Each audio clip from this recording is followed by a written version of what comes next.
C'est juste des détails, c'est même des tout petits détails. Des fois, tu ne fais pas attention, des fois même, tu n'es même pas au courant. Mais ces petits détails-là peuvent vraiment ruiner ton événement. Que tu prépares un anniversaire, une fête ou simplement un événement festif, ces trois choses dont on va voir dans cette vidéo que je vais te partager peuvent vraiment ruiner, gâcher, t'appelles ça comme tu veux, ton événement, ta fête, ton anniversaire. Juste avant de vous partager le premier détail, j'aimerais quand même vous montrer notre petit rayon qu'on vient justement de créer. Donc on a remplacé de base, en fait c'était un rayon avec que des accessoires, donc on avait uniquement des accessoires. Donc là on l'a remplacé et on a fait un petit rayon en mode love, tu vois, en mode romantique, en mode caliente, tu vois ce que je veux dire.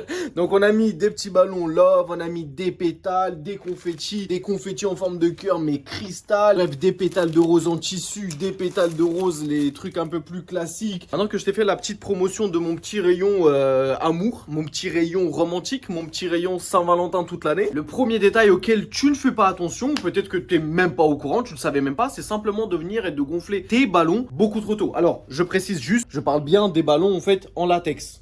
Et de venir les gonfler avec de l'hélium. Les gens ils vont se dire bah attends mais moi j'ai gonflé un ballon en latex, je l'ai gonflé, il a tenu 3 semaines etc. Non, je parle de gonfler un ballon latex à l'hélium pour que tu vois il monte au plafond et qu'il reste au plafond, que ça flotte etc. Donc l'erreur c'est de les gonfler beaucoup trop tôt. Parce que les ballons latex c'est joli, ça fait une belle déco, ça te met des ballons partout, en termes de rendu c'est super beau. Mais il faut savoir que les ballons latex ne durent pas très longtemps à l'hélium. Un ballon latex, tout va dépendre de sa taille, va voler durant 8 heures, 10 heures, 15 heures, tout va dépendre en fait de sa dimension. Si imaginons tu voulais faire une surprise, tu voulais gonfler par exemple les ballons le soir, que au matin quand ta copine, ton mari, ton enfant se réveille, bah il voit le salon rempli avec des ballons, tu risques de te retrouver avec une mauvaise surprise et de voir tous les ballons en fait qui sont par terre, simplement parce que les ballons latex ne durent pas très longtemps. Nous en boutique par exemple quand on vend des bouteilles d'hélium et qu'on donne ces informations là au client, on s'aperçoit que le client n'est pas du tout au courant de ça, ou en tout cas il n'avait pas imaginé que les ballons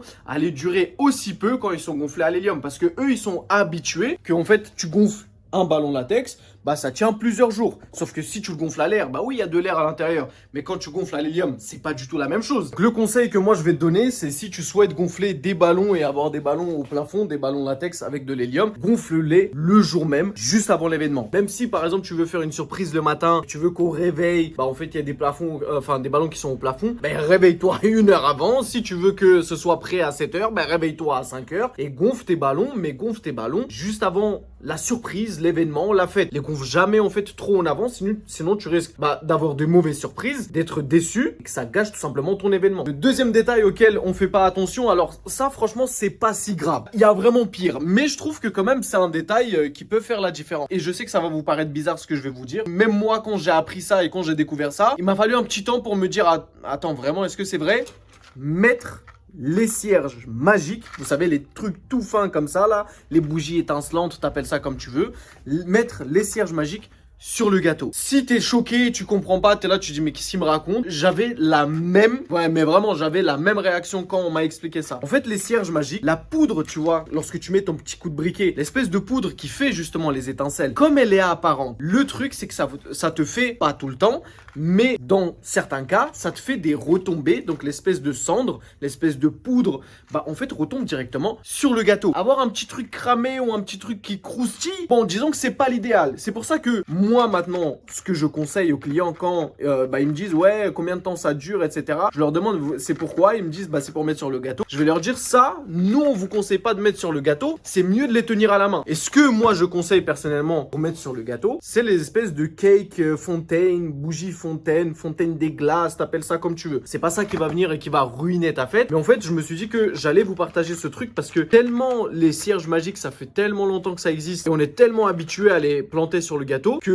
genre même moi quand on m'a dit genre bah non ça normalement ça se met pas sur le gâteau parce que ça peut retomber, enfin la cendre, l'espèce de cendre etc elle peut retomber sur ton gâteau, c'est pas l'idéal. Je me suis dit attends faut que je le dise ça, faut que je le dise parce que je suis sûr qu'il y a plein de personnes qui comme moi en fait n'étaient pas au courant de ça. Et on arrive au troisième détail qui lui pour le coup peut ruiner, peut gâcher votre fête, votre événement, c'est simplement ne pas faire attention à ce qui est indiqué sur le packaging de votre bouteille d'hélium. Là, ça fait 2 fois que je parle des ballons et des bouteilles d'hélium. Pourquoi en fait est-ce que je parle le plus souvent de la bouteille d'hélium? Simplement parce que déjà l'hélium, ça a un certain coût, c'est pas donné. Et de deux, en fait, on a tellement d'attentes de la part de l'hélium parce que bah forcément on a mis un certain budget pour acheter une bouteille d'hélium ou pour gonfler les ballons que tu t'attends à avoir un certain résultat. Et si justement tu fais pas attention et que tu te trompes, etc., tu peux facilement être déçu. Limite, des fois, il y a des gens, ils se sentent arnaqués. Le truc, c'est que sur les bouteilles d'hélium, la quantité de ballons qui est indiquée dessus, et c'est ça le problème, c'est que la plupart du temps, les gens ne font pas attention. La quantité de ballons que soi-disant tu es censé gonfler avec cette bouteille, c'est pour une dimension de ballon